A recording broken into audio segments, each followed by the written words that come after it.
Bonjour à tous, mon nom est François Letarte. Bienvenue sur ma chaîne JDR D30, une chaîne consacrée aux jeux de rôle sur table et vie de rôliste. Je vais faire en fait la réponse au RPG au Week. La question était miroir. En gros, la question c'est est-ce que j'ai dans une partie en tant que joueur rencontré un meneur de jeu qui fait un peu comme moi, qui est un peu mon miroir. Est-ce que ça m'est arrivé? Très honnêtement, en tant que joueur, c'est probablement parce que je m'en rappelle pas, mais j'ai l'impression que non. J'ai l'impression que ça m'est jamais vraiment arrivé quelqu'un qui fait comme moi. C'est ça. Ça a toujours été des meneurs de jeu qui ont des styles différents, qui ont des façons de gérer leur table différentes. Et avec du recul et de la sagesse, je me dis que c'est une très bonne chose parce qu'il y a de quoi apprendre de n'importe quelle façon, OK? Donc, moi, je trouve ça très enrichissant. C'est sûr qu'il y a une époque où des fois, j'étais peut-être un peu vocal sur « Ah, oh, tu fais ça de même? » Puis, tu sais, regarde, je vais vous dire un conseil, les amis, fermez vos gueules, OK? Laissez le meneur de jeu faire sa job. Je veux dire, je l'ai fait, je suis coupable, je le recommande pas à personne. Fait que, ça vaut pas la peine d'aller là. Peut-être après, si c'est vraiment gros, d'avoir une discussion sur les méthodes, mais en tant que tel, pendant la game, laisse le meneur de jeu mener sa barre comme il l'entend. Puis, tu sais ton épingle du jeu. C'est mon meilleur conseil. Mais tout ça pour venir à, ouais, j'ai pas de meneur de jeu que je pense que j'ai eu en tant que joueur qui, je trouve, que son style ressemblait au mien. Cela dit, oui, j'apprends, mais en même temps, tu sais, quand je suis dans une table de jeu de rôle avec un meneur de jeu qui ne fait pas comme moi, j'ai comme l'espèce de petit piston qui pousse en dedans de moi. Tu sais, puis, pas parce que le meneur de jeu ne fait pas ça bien, mais des fois, tu arrives dans une situation, tu vois quelque chose qui se déploie autour de la table, puis ton réflexe, que si tu serais meneur de jeu, tu ferais ça, puis on dirait que ça pousse. Je vais faire une comparaison pour vous comprendre c'est quoi ce petit piston-là que tu as dedans de toi, que j'ai en dedans de moi, puis peut-être que vous allez vous reconnaître, peut-être que ça vous arrive. Mais mettons, quand tu conduis ta voiture, tu as ta façon de conduire ta voiture, tu as tes réflexes, la façon de gérer la route. Mettons qu'on parle de freinage, ben, tu as ton moment où tu freines, okay, dans le but d'arrêter à la bonne place. Quand tu deviens passager avec un conducteur qui n'est pas toi, avez-vous déjà remarqué, moi, c'est ça qui m'arrive des fois,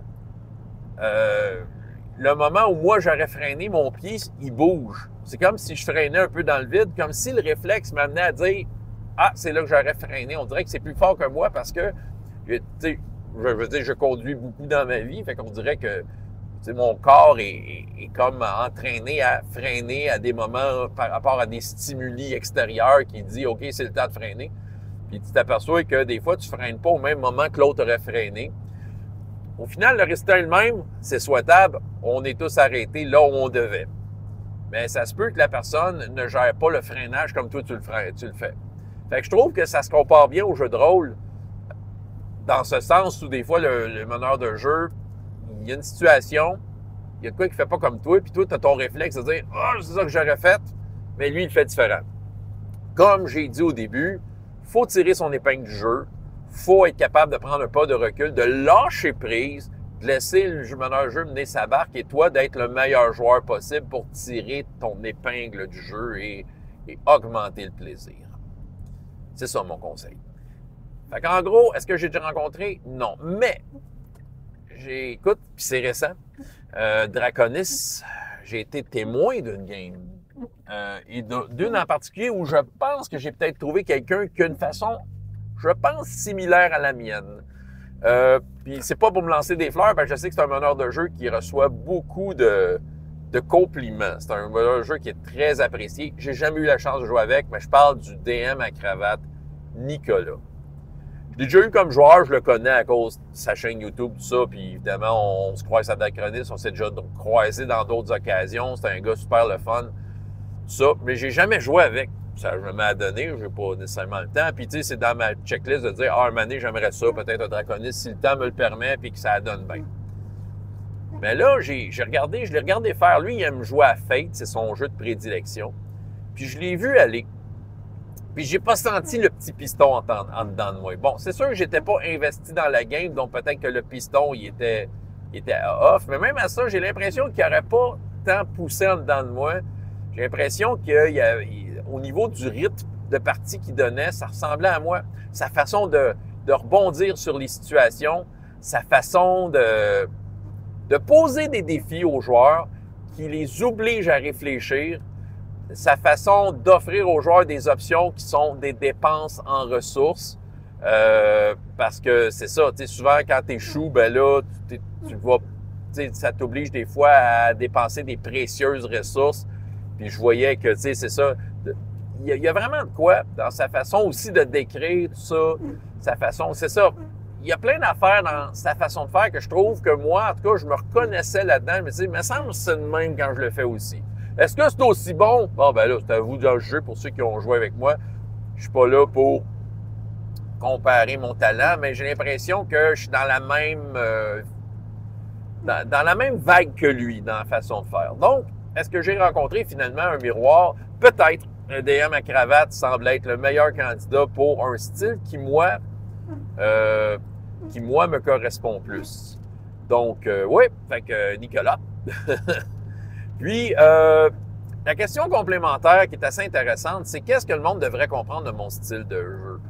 OK.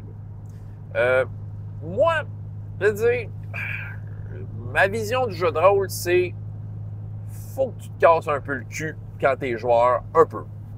Je sais qu'il y en a qui n'aiment pas ça. Je sais qu'ils aiment ça, qui veulent du jeu de rôle, qui veulent tout de suite être le top de la chaîne alimentaire de ce qu'ils peuvent faire. Je suis l'ami des dragons, puis ci, puis ça, puis j'ai plein de pouvoirs. Puis ils existent, ces jeux-là aussi, que tu es un top, puis tu fais juste narrer ta vie amoureuse.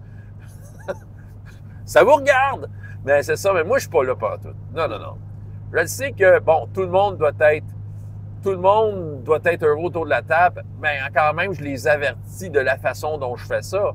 Fait que, tu sais, ils ont l'option de dire « Ah, ben, je cherche pas ce genre de game-là. » Donc, ton bonheur avec moi va passer à travers le fait que tu vas en arracher un peu. J'ai d'ailleurs fait une vidéo qui parlait un peu de ça dernièrement. Moi, je pense que tu devrais en arracher un peu pour avoir des victoires vraiment méritées.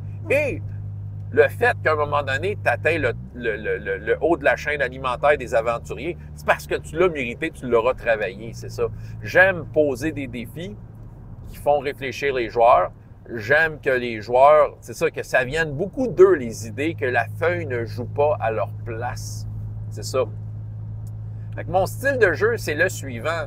Si tu viens avec moi, je vais te poser des défis, puis je vais te laisser le loisir de trouver la façon dont tu vas les réussir.